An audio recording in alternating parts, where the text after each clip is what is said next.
सबसे पहले class time के बारे में देख लेते हैं। बिहार बीएड की क्लास जो होती है सुबह 7 बजे भयंकर थ्योरी होती है जो मंडे टू फ्राइडे होती है। रात में 8 बजे टेस्ट सीरीज होती है जो टॉपिक वाइज होती है मंडे टू सैटरडे। आज हम डिस्कस करेंगे 2020 में पूछे गए रीजनिंग के क्वेश्चन के बारे में। नई दिल्ली रेलवे स्टेशन से प्रत्येक 2.5 घंटे बाद पटना के लिए ट्रेन छूटती है। नई दिल्ली रेलवे स्टेशन पर एक उद्घोषणा होती है कि पटना के लिए 40 मिनट पूर्व एक ट्रेन छूटी थी और अगली ट्रेन 18 बजे छूटेगी। यह उद्घोषणा कितने बजे हुई थी? तो प्रत्येक 2.5 घंटे के बाद ट्रेन छूटती है, तो अगली ट्रेन जो है 18 बजे छूटती है। 18 बजे छूटती है, तो इससे पहले कितने बजे छुट्टी होगी? तो 2.5 घंटे पहले छुट्टी होगी, तो 15:30 पे ट्रेन छुट्टी होगी। ओके, तो लेकिन जब ये उद्घोषणा हुई तो उससे 40 मिनट पूर्व ये ट्रेन छूट चुकी थी। तो उद्घोषणा कितने बजे हुई थी? यही क्वेश्चन में पूछा गया है। 15:30 प्लस 40 मिनट तो हो जाएगा 16:10। ओके, तो ऑप्शन ए करेक्ट आंसर हो जाएगा। 60 विद्यार्थियों की कक्षा में लड़कों की संख्या लड़कियों से दोगुनी है। तो लड़कों की संख्या जो है लड़कियों से दोगुनी है। लड़की 1 तो लड़का कितना हो जाएगा? 2। और टोटल कितने हैं? 60 हैं। 60 विद्यार्थी हैं और बॉयज़ और गर्ल्स मिला कितने हैं? 3। यदि निकालना हो बॉयज़ तो 2 से मल्टीप्लाई, बॉयज़ निकालना हो तो 2 से मल्टीप्लाई करेंगे तो बॉयज़ निकल जाएगा 40, ये निकल गया बॉयज़। यदि गर्ल्स निकालना हो तो 60 में 3 से डिवाइड करके और गर्ल्स निकालना हो तो 1 से मल्टीप्लाई करेंगे। 1 से मल्टीप्लाई तो गर्ल्स की संख्या 20, तो बॉयज़ की संख्या 40 और गर्ल्स की संख्या 20। मैं लिख लेता हूँ, बॉयज़ का संख्या 40 और गर्ल्स की संख्या हो गई 20। ओके, उसके बाद क्वेश्चन में कहता है रीना का क्रमांक प्रारंभ से 17वां है। ये मान लेता मैं 17वां है रीना का क्रमांक। ठीक है, यहाँ है रीना। यदि उसके आगे 9 लड़के हैं, यदि इसके आगे यहाँ पे 9 लड़के हैं, ठीक, तो उसके बाद लड़कियों की संख्या है। तो इधर पूछा है G = क्या होगा? ठीक, तो इससे पहले लड़कियों की संख्या कितनी होगी? रीना थी 17वीं नंबर, तो इससे पहले 16 स्टूडेंट होंगे जिसमें 9 बॉयज़ हैं, तो 7 गर्ल्स हो जाएगी। 7 गर्ल्स हो गई पहले, और रीना भी एक गर्ल्स है तो 7 1 8 हो गया। और यहाँ 20 थे लड़कियों की संख्या 20, तो 20 लड़कियों की संख्या टोटल थी और इधर हो गया 8, तो गर्ल्स की संख्या हो जाएगी 12। तो यहाँ पे यही क्वेश्चन। उसके बाद लड़कियों की संख्या कितनी है? तो 12 आंसर हो जाएगा। सभी चूहे बिल्ली हैं, सभी बिल्लियाँ कुत्ते हैं। तो सबसे पहले डायग्राम बना लेते हैं। सभी चूहे, रेट आर क्या है? कैट्स हैं, कैट्स। उसके बाद सभी बिल्लियाँ कुत्ते हैं, सभी बिल्लियाँ जो हैं क्या हैं? कुत्ते हैं। तो डॉग हो गए। ठीक, पहला क्वेश्चन कहता है कुछ कुत्ते चूहे हैं। कुछ कुत्ते जो हैं, कुछ कुत्ते चूहे हैं, ये बिल्कुल सही है। उसके बाद कहता है कुछ कुत्ते बिल्लियाँ हैं, कुछ कुत्ते बिल्लियाँ हैं, ये भी बिल्कुल सही है। तो दोनों सही हो जाएगा, तो इसका आंसर हो जाएगा ऑप्शन सी। नेक्स्ट क्वेश्चन देखते हैं। सभी मुर्गियाँ जो हैं चिड़ियाँ हैं, सभी मुर्गियाँ जो हैं एच चिड़ियाँ हैं। ओके, और कुछ बकरियाँ मुर्गियाँ हैं, कुछ बकरियाँ जो है मुर्गियाँ हैं। ओके, या इस तरह डायग्राम बनेगा या इस तरह भी डायग्राम बन सकता है।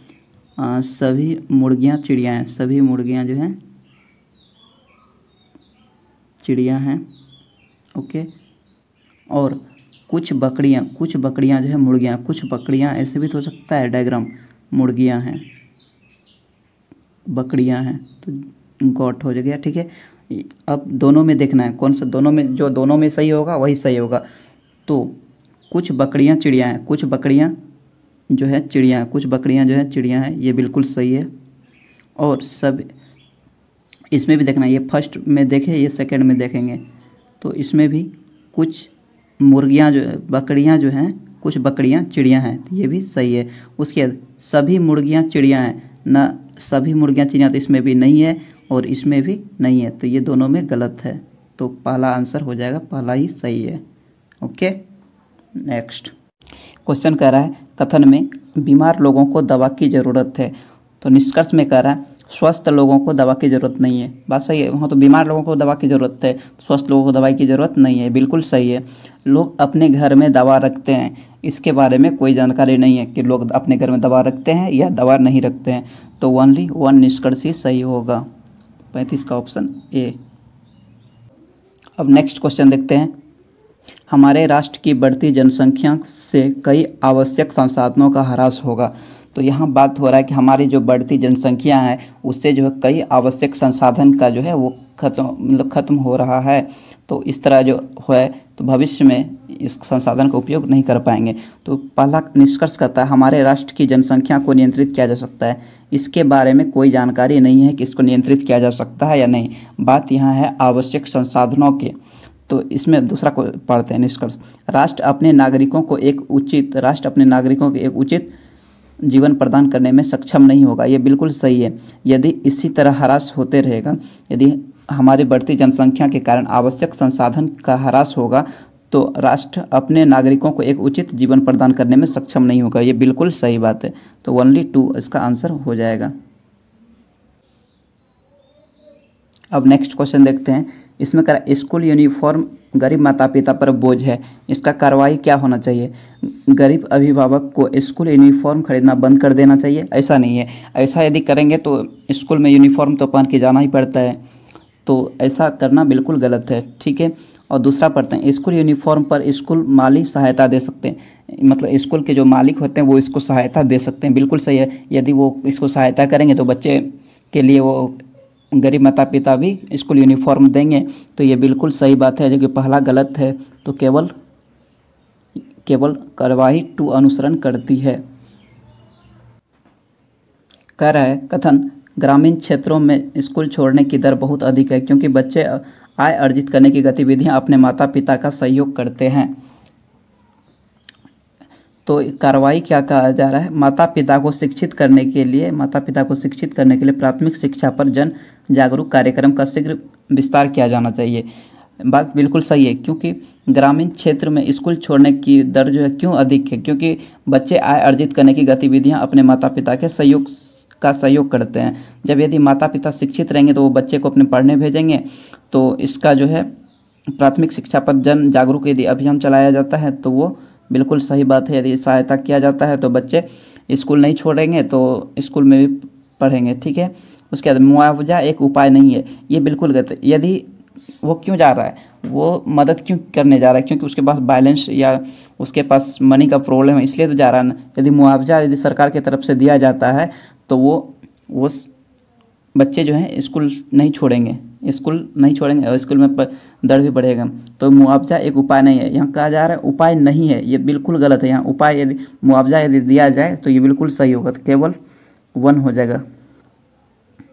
बीएड के लिए कौन सी बुक होगी इसके बारे में बात करते हैं। ये एक चक्षु पब्लिकेशन की कोई बुक है, ये बहुत अच्छी लगी मुझे। इसमें 2100 से ज्यादा प्रश्न जो हैं वो दिए हुए हैं और 3 साल के सॉल्व पेपर भी हैं। जब आप इसके कंटेंट को देखेंगे, हर एक चैप्टर के अंदर में आपको इस तरह से बॉक्स बना हुआ है और जितनी सारी इंपॉर्टेंट चीजें हैं वो बॉक्स में आपको दिया हुआ है। जितने सारे एक्सरसाइज होंगे हर एक टॉपिक के बाद में जो है आपको 50 to 100 क्वेश्चन वहां पर एक्सरसाइज के लिए दिए हुए हैं। ये बुक जो है आपको ऑनलाइन ऑफलाइन दोनों मिल जाए। अमेजन पर आपको मिलेगा 219 का अभी मिल रहा है, मैंने जो चेक किया है। फ्लिपकार्ट पर आपको मिल जाएगा और दोनों ही लिंक जो है मैं डिस्क्रिप्शन में दे दूंगा। आप ऑनलाइन या ऑफलाइन दोनों ही कर सकते हैं, लेकिन मेरा सुझाव रहेगा कि आप अमेजन से खरीदें और जो है आप जो है ऑनलाइन खरीदें, बाहर मत जाएं कोरोना काल में। ठीक है। और यहाँ पर काफी फास्ट डिलीवरी होगी। लिंक मैं डिस्क्रिप्शन में लगा दूंगा और इसके अलावा पब्लिशर्स का मैंने नंबर भी उपलब्ध किया है, आप उनसे बात भी कर सकते हैं कॉल लगा करके, आपके अगर नियरेस्ट बुक शॉप में नहीं मिलेगा तो। ओके। क्वेश्चन देखते हैं अब। कथन 5 या उससे अधिक उम्र के बच्चों का स्कूल भेजना में वांछनीय है। ये कहता है 5 या इससे अधिक उम्र के बच्चे को स्कूल में भेजना वांछनीय है। बिल्कुल। तो अनुमान क्या कहा जा रहा है? इस उम्र के बच्चे इस उपयुक्त विकास के स्तर को प्राप्त कर लेते हैं और सीखने के लिए तैयार होते हैं। ये बात बिल्कुल सही है। जब बच्चा 5 या 5 से अधिक उम्र के हो जाते हैं तो वो बच्चा जो है सीखने के लिए प्रयासरत हो रहते हैं, तो वो मतलब सीखने के लिए तैयार रहते हैं। ये बिल्कुल सही बात है। उसके बाद स्कूल 6 वर्ष की उम्र के बाद बच्चों को स्कूल में प्रवेश नहीं होने देता, ये तो बिल्कुल गलत है। स्कूल में ऐसा थोड़ी है कि मतलब 5 साल के बच्चे एंट्री कर पाएंगे, 6 साल के बाद नहीं कर पाएंगे, ऐसा तो नहीं है। 6 साल के बाद भी कर सकते हैं। तो केवल 1 हो जाएगा इसका आंसर। नेक्स्ट क्वेश्चन देखते हैं। कथन में कहा जा रहा है ट्रेन कंपार्टमेंट में चेतावनी, ट्रेन रोकने के लिए चैन खींचे। ट्रेन को यदि रोकना है तो आप चैन खींचें। अनुचित उपयोग, यदि आप इसका गलत उपयोग करते हैं तो 500 रुपये आपको दंड देना पड़ेगा। अनुमान कहा जा रहा है कुछ व्यक्ति अलार्म चेन का अनुचित उपयोग करते हैं। जी हाँ, बिल्कुल करते हैं, तभी तो इसको दंड देना, अनुचित उपयोग के लिए दंड देना पड़ता है। ये अनुचित उपयोग करते हैं, इसलिए सरकार ने इस पर दंड भी लगाया है। कुछ विशेष अवसरों पर व्यक्ति चलती ट्रेन को रोकना चाहते हैं, ये बिल्कुल इसका कोई लॉजिक नहीं है कि रोकना चाहते हैं या नहीं रोकना चाहिए, ओनली 1 हो जाएगा। नेक्स्ट क्वेश्चन पे चलते हैं जो कि 41 से 44 तक है। 6 व्यक्ति एक खेल को खेलते हुए वृत्त में केंद्र की ओर मुँह करके बैठे हैं। विजय है जो 6 आदमी यहाँ पे बैठे हुए हैं केंद्र की ओर मुँह करके।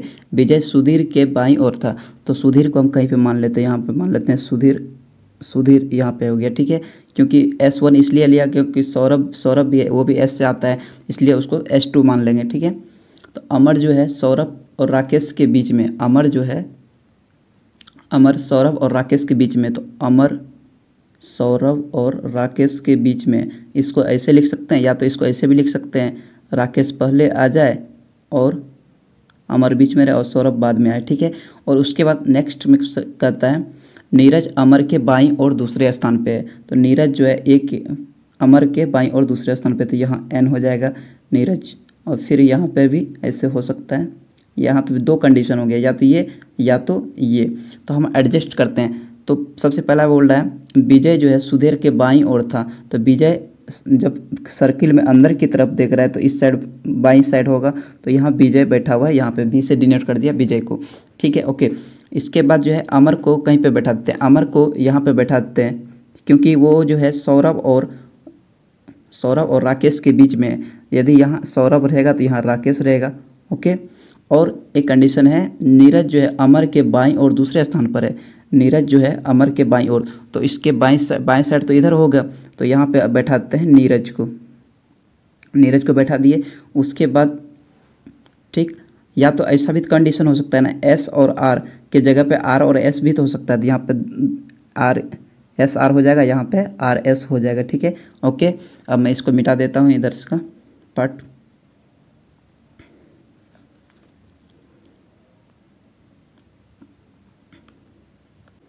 ये S1 डिनोट कर रहा है, ये सुधीर को डिनोट कर रहा है,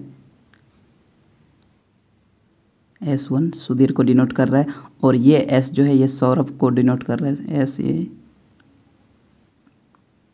ये सौरभ को डिनोट कर रहा है। तो पहला क्वेश्चन देख लेते हैं, विजय के दाहिनी और दूसरे स्थान पे कौन है, तो विजय यहाँ पे, इसका दाहिनी स्थान किधर होगा, इधर होगा, इस साइड होगा, तो पहला पे आता है सुधीर, दूसरे पे आ जाता है नीरज, तो इसका ऑप्शन A सही हो जाएगा, ठीक। नेक्स्ट क्वेश्चन इसी पे है जो कि मैं बता देता हूँ, नीरज और विजय के मध्य कौन था, तो नीरज और विजय के मध्य, तो नीरज यहाँ पे है और विजय यहाँ पे है, तो नीरज और विजय के मध्य कौन है, तो सुधीर है, तो सुधीर आ जाएगा, हो जाएगा इसका आंसर 42 नंबर का। 43 नंबर का क्वेश्चन है, अमर के दाहिनी दूसरे स्थान पे कौन है, तो अमर का दाहिनी ये है, तो अमर का दाहिनी किस साइड हो जाएगा, इस साइड आएगा, ठीक है। अमर के दाहिनी दूसरे स्थान पे कौन हो जाएगा, पहला स्थान पे तो S या R है, तो दूसरे स्थान पे V आ जाएगा, V में कौन है, तो विजय है, तो 43 का आंसर हो जाएगा विजय। उसके बाद 44 नंबर का क्वेश्चन कह रहा है, विजय और अमर के बीच में कौन है, विजय और अमर, ये रहा विजय और ये रहा अमर, इसके बीच में कौन है, तो सौरभ या राकेश हो जाएगा, ओके। S या R, तो सौरभ या राकेश हो जाएगा इसका आंसर। तो 41 से 44 नंबर तक का क्वेश्चन हम लोग बना लिए। उसके बाद नेक्स्ट, पिछले स्लाइड में हम बताए 41 से लेकर 44 तक का क्वेश्चन बनाए, जिसमें 3 सबका आंसर बता दिए, आप पीछे भी करके देख सकते हैं, ओके। नेक्स्ट क्वेश्चन है 45 नंबर का, जो एक तरह से सीरीज को फॉलो कर रहा है। अब हम लोग देखते हैं किस तरह से सीरीज को फॉलो कर रहा है। तो सबसे पहले इसको हम जो है नंबर अल्फ़ाबेट में जो नंबर पे आता है उतना पे लिख लेता हूँ। तो P आता है 16 नंबर पे, ठीक। उसके बाद D आता है 4 नंबर पे, उसके बाद J आता है 10 नंबर पे, ये तो पहला सीरीज हो गया। दूसरे में U E E, तो U आता है 21 नंबर पे और E आता है 5 नंबर पे और E भी 5 नंबर पे आता है, एक सीरीज हुआ। उसके बाद नेक्स्ट है Y G A, तो Y आता है 25 नंबर पे, G आता है 7 नंबर पे और A आता है 1 नंबर पे। तो हम लोग यहाँ देखते हैं ये सीरीज चल क्या रहा है, तो हम लोग सीरीज में देखते हैं। तो यहाँ पे जो है कलर चेंज कर लेता हूँ मैं, तो 16 से यहाँ पहले 5 बढ़ा है, ठीक। उसके बाद नेक्स्ट 4 यहाँ +5 हुआ है, यहाँ नेक्स्ट 4 हुआ है। इसी तरह नेक्स्ट यहाँ पे जाएगा तो आगे में +3 होगा, ओके। फिर आगे जाएगा +2 हो जाएगा। और यहाँ पे देखते हैं ये 4 है, यहाँ पे 1 बढ़ा है, 4 +1 हुआ।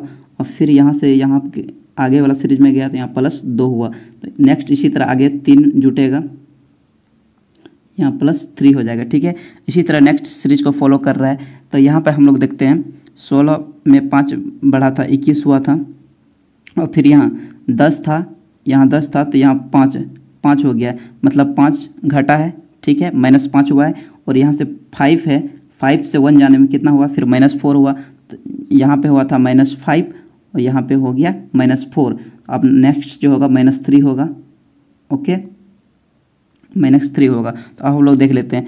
अब 16 5 21 हुआ था, 21 के बाद 16 के बाद 21 हुआ था, 21 के बाद 25 हुआ था, यहाँ +5 हुआ था, यहाँ +5 4 हुआ था, यहाँ पे +3 हो जाएगा। +3 होगा तो ये 25 था, तो 25 में 3 जोड़ेंगे 28 होता है, 25 में 3 जोड़ेंगे 28, तो लेटर होते हैं 26 तो कट गया। तो उसके बाद 27 नंबर पे फिर ए आ जाएगा, उसके बाद 28 नंबर पे बी आ जाएगा। तो पहला ऑप्शन होगा, पहला नंबर पे आएगा बी। अब नेक्स्ट देखते हैं, पहले 4 था, उसके बाद 5 हुआ, +1 हुआ, फिर यहाँ पे क्या हुआ था, 5 से 7 हो गया, तो +2 हुआ था। अब 7 से 3 प्लस होगा, तो फिर कितना हो जाएगा 10 नंबर पे आता है जे, तो जे को मैं लिख लेता हूँ। उसके बाद फिर यहाँ था 10, यहाँ 10 था तो उसमें 5 घटा था, 5 हुआ था, फिर 5 में से एक, इसमें 10 में से 5 गया था तो 5 बचा था, 5 में से फिर 4 जो गया था तो अब कितना बचा था, 1 बचा था। जब 1 बचा था तो अब उसमें भी 3 घटाना है, तो एक का मतलब हुआ ए में ए से 3 पीछे जाना है, तो 1 पीछे जाएंगे तो जेड आएगा, फिर वाई आएगा, उसके बाद फिर एक्स आ जाएगा, 3 पीछे करने पे एक्स आ जाएगा। तो आंसर हो गया BJX। तो इसका ऑप्शन नंबर हो जाएगा ए, ऑप्शन नंबर ए आंसर हो जाएगा। ओके, अब नेक्स्ट क्वेश्चन देखते हैं। इसमें भी एक तरह से सीरीज फॉलो कर रहा है, जिस तरह पिछले क्वेश्चन में सीरीज फॉलो हुआ था। इसमें जो है सबसे पहले KLZ है, इसको मैं नंबर में लिख लेता हूँ। K आता है 11 नंबर पे, उसके बाद L आता है 12 नंबर पे, उसके बाद Z जो है ये 26 नंबर पे आता है। उसके बाद यहाँ पे डैश 3, इसमें यहाँ डैश खाली छोड़ा था, मैं 3 जगह खाली छोड़ता था क्योंकि 3 डिजिट है। उसके बाद नेक्स्ट सीरीज है 17, Q आता है 17 नंबर पे, P आता है 16 नंबर पे, उसके बाद X आता है 24 नंबर पे। ठीक, और उसके बाद नेक्स्ट फिर है ये आता है 20 नंबर पे T, उसके बाद R आता है 18 नंबर पे, और W आता है 23 नंबर पे। फिर नेक्स्ट इसी तरह से सीरीज ये इधर जा रहा है सीरीज, फिर इधर से आएगा। उसके बाद नेक्स्ट जो है सीरीज W आता है, इधर जा रहा है सीरीज, तो W आ रहा है 23 नंबर पे। ओके, और T आ रहा है 20 नंबर पे, और भी आ रहा है 22 नंबर पे। अब हम लोग देखेंगे सीरीज किस तरह से फॉलो हो रहा है। तो 11 था, 11 से कुछ बड़ा होगा, तो यहाँ अब इधर देखते पहले, यहाँ 17 हुआ, 17 से फिर यहाँ पे कुछ बढ़ा है, यहाँ पे +3 हुआ है, और फिर यहाँ से जो यहाँ पे आया है यहाँ पे भी +3 हुआ है। तो अब यहाँ पे भी +3 हुआ होगा, तो यहाँ पे भी +3 हुआ होगा, तो 11 में 3 गया, तो 11 में 3 जोड़ेंगे तो यहाँ पे कितना आ जाएगा, 14 आ जाएगा। तो ठीक 14 आ जाएगा। ठीक है, उसके बाद 14 और 3 कितना होता है, 17 हो जाता है, मतलब सीरीज ठीक चल रहा है। उसके बाद यहाँ 12 है, 12 के बाद यहाँ पे कुछ पता नहीं है क्या है नहीं है। उसके बाद नेक्स्ट जो होता है यहाँ पे 16 है, यहाँ जो है 16 है, 16 जो है। उसके बाद 16 के बाद नेक्स्ट जो है 18 है, यहाँ +2 हो रहा है। 18 के बाद यहाँ जो आ रहा है, 18 के बाद तो यहाँ +2 हो रहा है, मतलब +2 का सीरीज चल रहा था। यहाँ 12 था, तो 12 के बाद यहाँ भी फिर क्या हो जाएगा, 14 नंबर का आएगा। ठीक है, उसके बाद यहाँ 26 है, उसके बाद यहाँ 24 है, यहाँ 23 है, यहाँ 22 है, मतलब 26। यहाँ यदि 1 घटा रहा है तो यहाँ पे कितना आ जाएगा, 25 आ जाएगा। 25 के बाद फिर 1 घटा रहा है, 24 आ जाएगा। 24 के बाद फिर 1 घटाएगा तो 23 आ जाएगा। इसी तरह सीरीज में 23 में 1 घटाएगा तो 22 हो जाएगा। ठीक, तो 1 का अंतर हो रहा है। तो यहाँ 26 था, तो यहाँ 1 घटा दिए तो कितना हो गया, 25 हो गया। घटा दिए 1 तो 25 हो गया। तो अब देखते हैं 14 नंबर पे कौन कौन आता है। 14 नंबर पे आता है N, 14 नंबर पे N आता है, फिर 14 नंबर पे भी N आता है, और 25 नंबर पे Y आता है। तो ऑप्शन हो जाएगा B। नेक्स्ट क्वेश्चन देखते हैं, यहाँ पे भी सीरीज चल रहा है ZA, VE और RI। तो नेक्स्ट पूछ रहा है उसमें क्या होगा। तो सबसे पहले देखते हैं Z कितने नंबर पे आता है। Z आता है 26 नंबर पे, और A कितने नंबर पे आता है, 1 नंबर पे। ठीक, और नेक्स्ट सीरीज जो है V कितने नंबर पे आता है, V आता है 22 नंबर पे, और E आता है 5 नंबर पे। ठीक, उसके बाद R जो है, R आता है 18 नंबर पे, और I जो आता है 9 नंबर पे। तो नेक्स्ट पूछा है, नेक्स्ट सीरीज जो होगा वो क्या होगा। तो अब देखते हैं, 26 था, कलर चेंज कर लेता हूँ, ये 26 था तो 26 से यहाँ कितना हो गया 22 हो गया, मतलब 4 घट रहा है। और फिर 22 से भी कितना 18 हो गया, तो मतलब यहाँ पे भी 4 घट रहा है। तो नेक्स्ट सीरीज में भी 4 घटेगा, तो 18 में से 4 जाएगा तो कितना हो जाएगा, तो यहाँ पे 14 हो जाएगा। उसके बाद यहाँ 1 था, यहाँ 5 हो रहा है, तो मतलब प्लस का 4 हो रहा है। और यहाँ 5 था तो यहाँ पे भी 9 हो गया, तो यहाँ पे भी प्लस 4 हो रहा है। तो नेक्स्ट जो सीरीज आएगा तो उसमें भी 4 जुटेगा, तो 9 4 कितना हो जाएगा 13। तो आंसर जो होगा 14 नंबर का और 13 नंबर का, 14 पे आता है एन और 13 पे आता है एम, तो ऑप्शन सी आंसर हो जाएगा इसका। नेक्स्ट क्वेश्चन पे चलते हैं 48 नंबर। इसमें जो है सबसे पहले यहाँ पे खाली डैश दिया गया, यहाँ पे खाली डैश दिया गया। देखिए ETCIM है तो उसी को यहाँ उल्टा पुल्टा करके लिखा गया। अब हमको ये समझना है किस तरह इसको उल्टा पुल्टा के लिखा गया है। देखिए यहाँ पे जो था ETCIM, इसको पता लगाने के पहले इधर पता लगाना पड़ेगा क्या है नहीं है। तो देखिए ये ETCIM जो है, इसको ETC यहाँ पीछे लिखा हुआ है, और IM जो था लास्ट 2 डिजिट जो था यहाँ पे, ये IM जो था IM, इसको क्या कर दिया गया MI, लास्ट 2 डिजिट को उल्टा कर दिया गया, और बाकी जो आगे जो था उसको पीछे भेज दिया है। ठीक है, ETC उसको पीछे भेज दिया है। फिर देखिए यहाँ पे भी देखिए नेक्स्ट में चलता है, नेक्स्ट में दिखाते हैं आपको। TC जो है ये TC, इसको लास्ट 2 डिजिट को उल्टा कर दिया गया, CT लिख दिया गया। ओके, और MIE को जस्ट इसको जो उठा के इसको पीछे MIE लिख दिया। ठीक है, अब हम लोग समझते हैं यहाँ पे क्या होता है, जो ये होता। तो देखिए यहाँ पे इस खाली जगह है। ठीक, उसके बाद नेक्स्ट सीरीज जो है ETCIM बना है। देखिए तो क्या बोले थे, लास्ट 2 डिजिट को जो है उल्टा कर दिया जाता है। मतलब ये यहाँ पर जो लास्ट 2 डिजिट होता तो उसी को तो यहाँ उल्टा किया गया है ना। तो लास्ट में 2 डिजिट क्या हो गया है, यहाँ पे ET है तो इसका उल्टा यहाँ पे पहले था तो TE लास्ट में होगा। ठीक है, और CIM जो है, CIM ये इसके शुरू में होगा, यहाँ पे होगा तब तो इसको यहाँ पीछे ले गया है ना, तो CIM पहले आ जाएगा, CIM तो ये पहले आ गया। तो इसका ऑप्शन हो जाएगा CIMTE का ऑप्शन हो जाएगा कौन सा, ऑप्शन डी हो जाएगा इसका आंसर, राइट आंसर।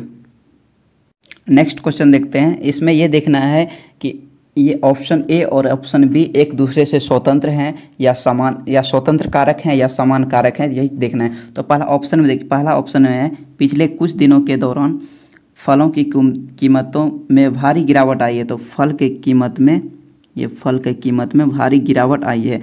लेकिन ऑप्शन बी में कह रहा है पिछले कुछ दिनों में खाद्यान्न के दौरान खाद्यान्न की कीमतों में काफ़ी वृद्धि हुई है। तो खाद्यान्न की कीमतों में काफ़ी वृद्धि हुई है। तो ये देखना था हम लोग को एक दूसरे से स्वतंत्र हैं या एक दूसरे के समान कारक है। यदि दोनों एक दूसरे के समान कारक होते तो यदि इसका कीमत घटता तो इसका भी कीमत घटता, लेकिन यहाँ तो अपोजिट हो रहा है, एक घट रहा है एक बढ़ रहा है, मतलब एक दूसरे से ये स्वतंत्र हैं। तो ऑप्शन नंबर सी हो जाएगा। कथन एक ए और कथन बी एक दूसरे से स्वतंत्र प्रभाव हैं। अब नेक्स्ट क्वेश्चन पे चलते हैं, जो कि निम्नलिखित सूचनाओं का अध्ययन कर दिए गए प्रश्नों का उत्तर दीजिए। तो ऑप्शन मतलब ए नंबर में कह रहा है एक प्रतियोगिता में 5 व्यक्ति ABCDE प्रतिभागी हैं। तो उसमें कह रहा है एक खेल का मास्टर है, एक अद्यतन घटनाओं का मास्टर है और एक जो है कला और संस्कृति का मास्टर है। तो यहाँ सब्जेक्ट 3 है, एक खेल का मास्टर है और एक जो है अद्यतन घटनाओं का मास्टर और एक जो है कला और संस्कृति का मास्टर है। ठीक, और सी में कह रहा है ए और डी अविवाहित महिलाएं हैं और उनकी पकड़ किसी भी विषय में नहीं है। और नेक्स्ट इसका नेक्स्ट पेज पढ़ते हैं। नेक्स्ट में कह रहा है ई जो है विवाहित जोड़े का पति है। ई क्या है, विवाहित जोड़े का पति है। और ऑप्शन मतलब ई में कह रहा है बी जो है सी का भाई और ना तो अद्यतन घटनाओं का मास्टर है और ना ही कला और संस्कृति का। एफ में कह रहा है कोई भी महिला जो है अद्यतन घटनाओं और यहाँ पे जो है क्वेश्चन गलत है, यहाँ पे कला और संस्कृति यहाँ पे खेल पर पकड़ नहीं रखती है। ठीक है, कोई भी महिला जो है अद्यतन घटनाओं और खेल पर पकड़ नहीं रखती है। यहाँ पे क्वेश्चन गलत टाइप है, यहाँ पे जो है गलत टाइप हो गया है।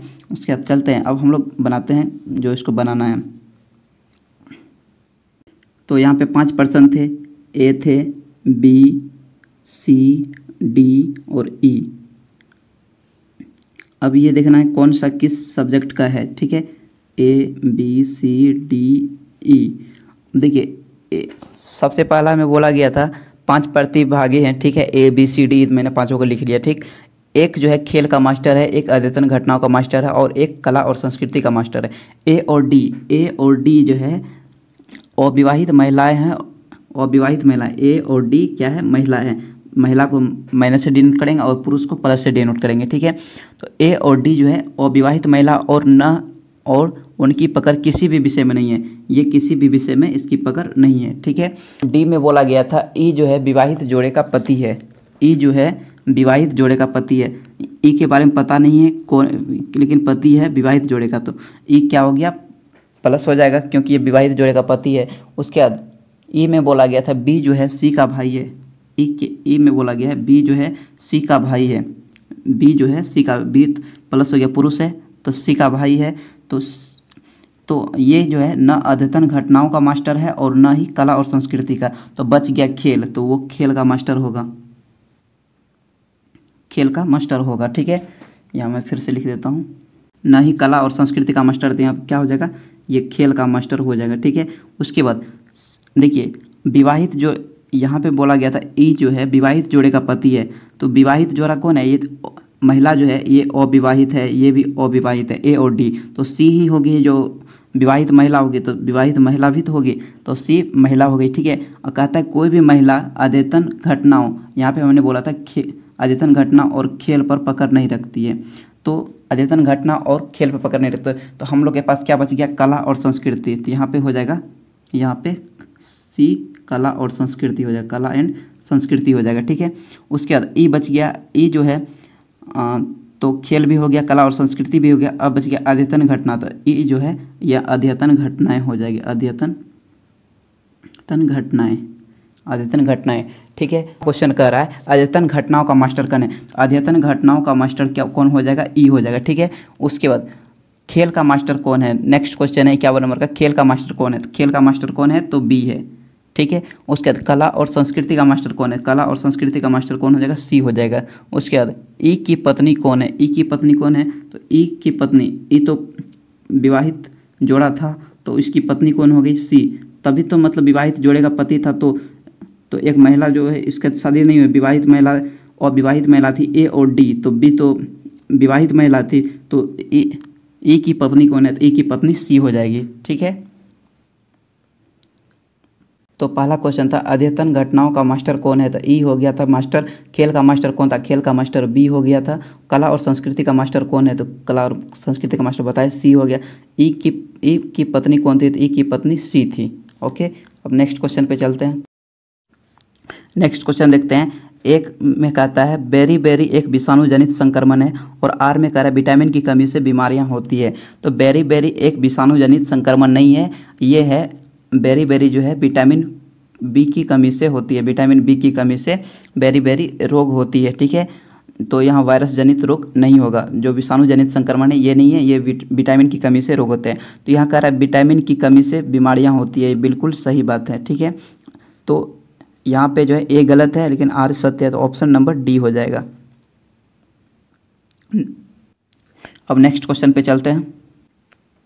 नेक्स्ट क्वेश्चन में कह रहा है ए नंबर में कह रहा है नर्मदा नदी पश्चिम की ओर बहने वाली नदी है और आर में कह रहा है नर्मदा नदी बंगाल की खाड़ी में गिरती है। नर्मदा नदी जो है पश्चिम की ओर बहने वाली नदी है, ये पहला सही है, ठीक है। बट नर्मदा नदी बंगाल की खाड़ी में गिरती है, ये गलत है। नर्मदा नदी जो है अरब सागर में गिरती है, बंगाल की खाड़ी में नहीं गिरती है। तो पहला सही है लेकिन आर जो है गलत है। तो ए सत्य है किंतु आर गलत है, ऑप्शन नंबर सी इसका आंसर हो जाएगा। ड्रीम सेवक आईएएस चैनल को आप इंस्टाग्राम पर, फेसबुक पर और पीडीएफ अगर चाहिए इस चीज़ की आपको तो, और अदर बुक्स की जो पीडीएफ मैंने कहा है कि सेंड करूंगा, तो इसके लिए आप टेलीग्राम पर ज्वाइन कर लीजिए। सारे प्लेटफॉर्म पर ज्वाइन करने का एकमात्र लिंक है कि उस प्लेटफॉर्म पर जाइए और वहां पर करेक्ट स्पेलिंग के साथ ड्रीम सेवक आईएएस लिखिए और सर्च कीजिए, आपको पहले नंबर पर मिलेगा और उसको ज्वाइन कर लीजिए। Okay, thank you so much, have a nice day. Video कैसा लगा ज़रूर बताइएगा, वीडियो अच्छा लगा हो तो लाइक करें और नए हैं तो सब्सक्राइब करें।